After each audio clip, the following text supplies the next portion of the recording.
Speaking to Sky News, the Conservative MP for Plymouth Moor View said limiting Theresa May's decision-making powers on whether to strike Syria with a parliamentary vote on the issue would be a mistake.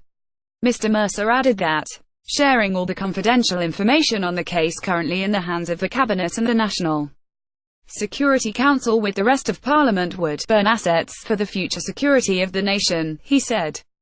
You get a lot of intelligence that is not in the public domain, it will not be made clear to members of Parliament, and rightly so, because it will burn assets that we can't use again and make this country less safe. But the Prime Minister and the National Security Council, they see all of that and they make the decision, and we're a democracy, we elect them, we elect the Prime Minister, and they make that decision. Sky GETTYSyria News. Theresa May should make decision on Syria without a parliamentary vote, claims Tory MP. Now, should we, of course, have a debate about that with the Prime Minister and Parliament. Parliament is fundamentally important in this. MPs absolutely must have their say, but the idea that that is binding and the Prime Minister then has her freedom of movement limited by not going through Parliament, I think is not good for the country, and it's not the right thing to do. Following a 2-hour emergency cabinet meeting on Thursday, Downing Street said ministers had agreed it was highly likely Syrian President Bashar Assad was responsible for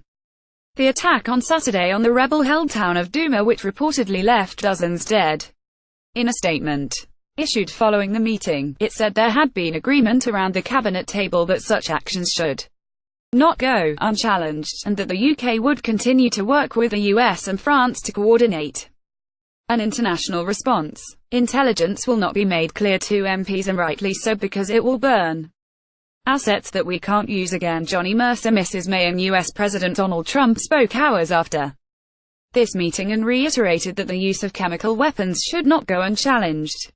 The US President was also due to hold further talks with French President Emmanuel Macron, after a meeting of his national security team ended without a final decision on how to respond to events in Syria. The largest US air and naval strike force since the 2003 Iraq War was said to be heading towards Syria, according to reports in The Times, paving the way for strikes within the next 3 days. Separate reports by US media said President Trump was considering striking 8 Syrian targets, including 2 airfields, a research center and a chemical weapons facility. The statement released by Downing Street after Thursday's cabinet meeting made no direct reference to military action, but will be seen as a signal Britain would be prepared to join any US-led air strikes against the regime should the Americans decide to go ahead, putting it on a potential collision course with Assad's principal backer, Russia. In a statement released on Thursday night, a Downing Street spokeswoman said the Prime Minister spoke to President Trump about Syria this evening. They agreed that the Assad regime had established a pattern of dangerous behavior in relation to the use of chemical weapons. They agreed it was vital that the use of chemical weapons did not go unchallenged, and on the need to deter the further use of chemical weapons by the Assad regime. They agreed to keep working closely together on the international response.